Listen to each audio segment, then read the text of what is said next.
De nombreux sites anciens, comme l'ancienne nécropole égyptienne de Saqqara, sont connus pour abriter une grande variété de trésors archéologiques. Si dans certains cas, les chercheurs savent déjà à l'avance dans quelle région les chances d'une découverte sensationnelle sont particulièrement bonnes, d'autres découvertes passionnantes sont faites de manière totalement inattendue, à savoir au milieu de nulle part. Mais avant de commencer, n'oubliez pas d'appuyer sur le bouton j'aime et d'activer la cloche de notification pour voir d'autres vidéos. Nous vous présentons maintenant les 10 artefacts, sites et structures naturelles uniques que les experts ont découverts, toutes civilisations confondues. Le lac Rupkund. Le lac Rupkund est un lac assez petit situé au milieu de l'Himalaya. Jusqu'ici, rien de spectaculaire. L'horrible secret qui a fait la une des journaux dans le passé sommeille au fond du lac. Des centaines de squelettes humains s'y trouvent. Après leur découverte en 1942, les restes mortels ont immédiatement posé aux chercheurs une énigme presque insoluble. Quelles circonstances ont fait que ce lac de montagne discret s'est transformé en charnier? Une étude complexe a révélé que les ossements remontaient au IXe siècle.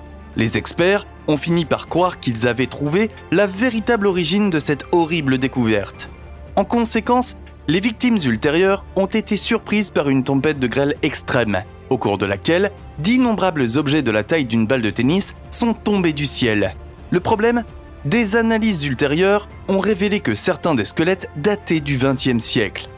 De plus, les victimes provenaient apparemment de régions très diverses.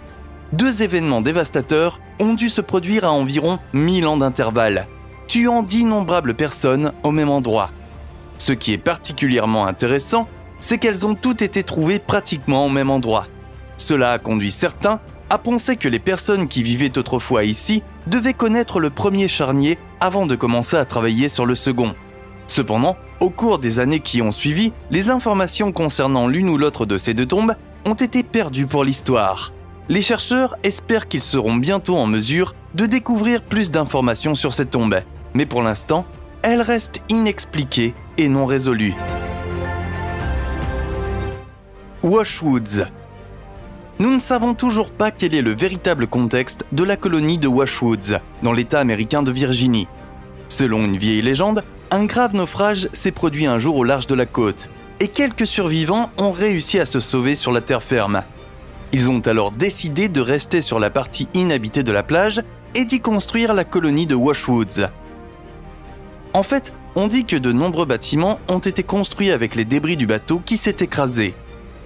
Vers 1900, le village isolé comptait environ 300 habitants et possédait 2 églises, une école et une épicerie.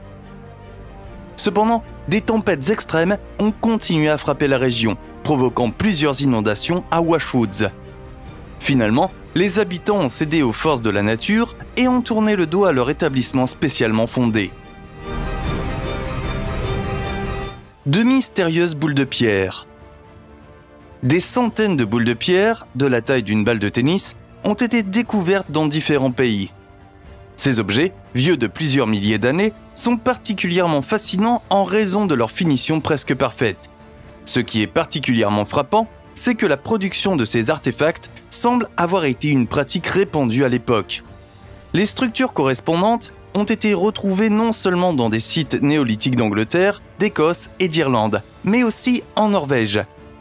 Si certaines boules sont ornées de sculptures artistiques, d'autres étonnent par leur surface polie et lisse.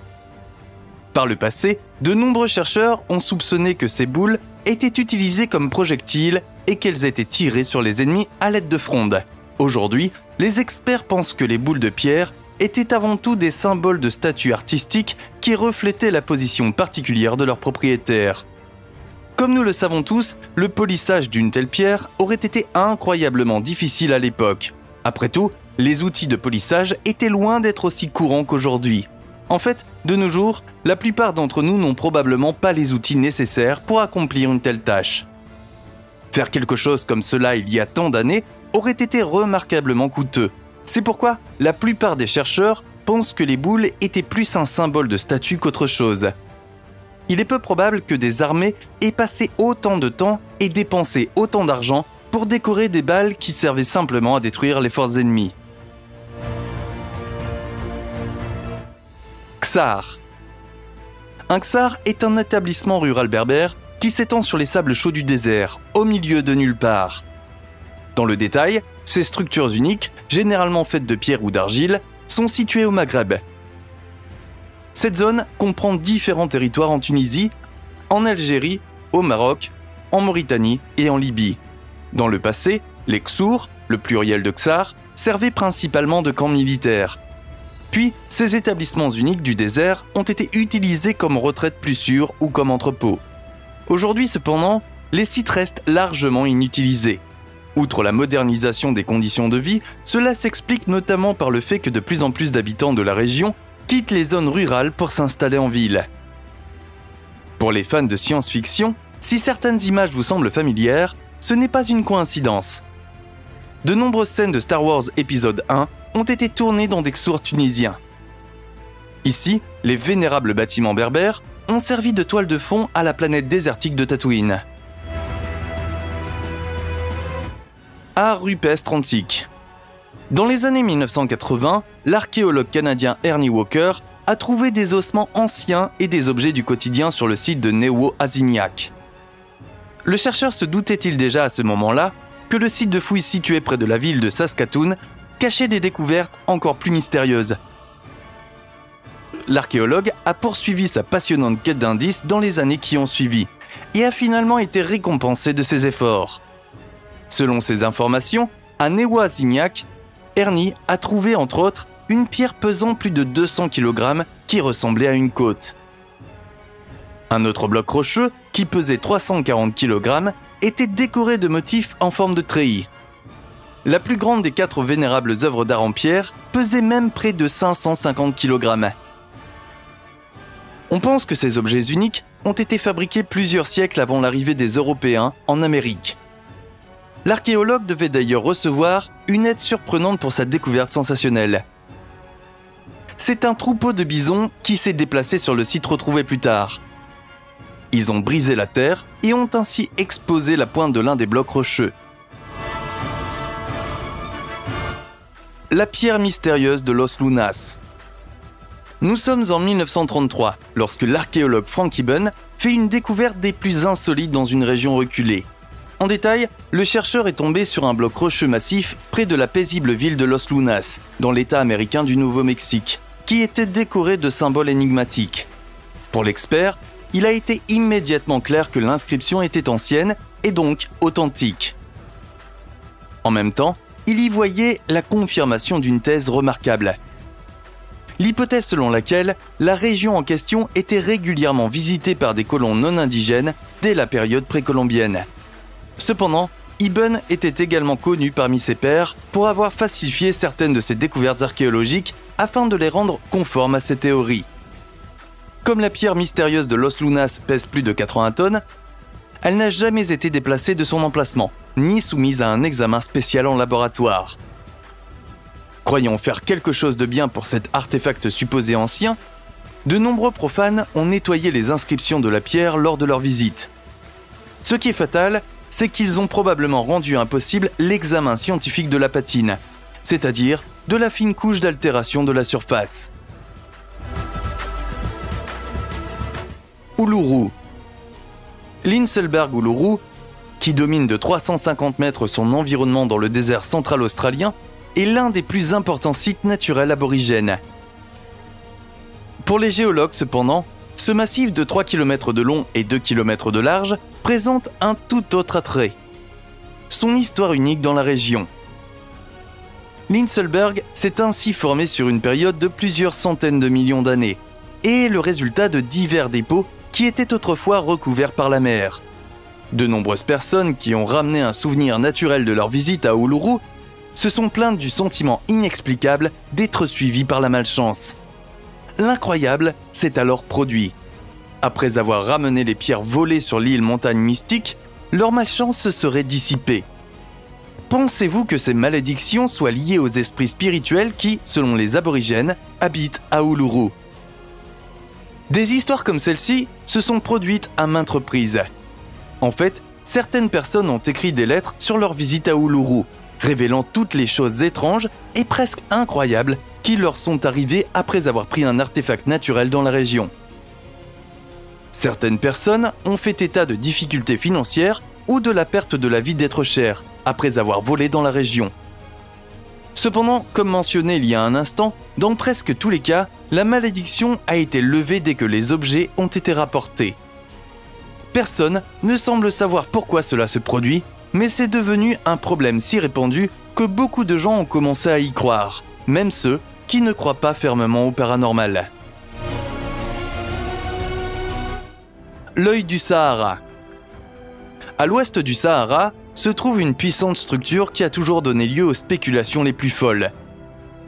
Avec un diamètre de 45 km, la formation de collines annulaires est si gigantesque qu'elle peut même être vue de l'espace, raison pour laquelle elle a servi de repère naturel à plusieurs missions de navettes. À ce jour, la question de savoir comment le mystérieux œil du Sahara a vu le jour n'a pas reçu de réponse complète. La thèse initiale, selon laquelle la structure était le résultat de l'impact d'une météorite, est désormais considérée comme peu probable. Les hypothèses actuelles sont que la structure s'est formée suite à l'érosion d'une structure géologique en forme de dôme. La tentative d'explication la plus fascinante est encore que ce sont les ruines du légendaire royaume de l'Atlantide. C'est à nul autre que le philosophe grec Platon que nous devons d'avoir appris quelque chose sur le légendaire royaume insulaire de l'Atlantide. L'île est mentionnée pour la première fois dans les dialogues Timée et Critias, que le philosophe a écrit vers l'an 360 avant Jésus-Christ. Elle correspond à toutes les descriptions fournies par Platon lorsqu'il a rencontré la cité il y a des milliers d'années. Selon la légende, la ville a fini par être inondée et consumée par l'eau. Si cela est vrai, il y a probablement d'innombrables artefacts anciens enterrés dans le terrain sablonneux. Cette théorie détaille également les écrits de Platon et la façon dont plusieurs grandes ravines semblent correspondre parfaitement à l'endroit où Platon a décrit des rivières et d'autres masses d'eau entrant et sortant de la ville.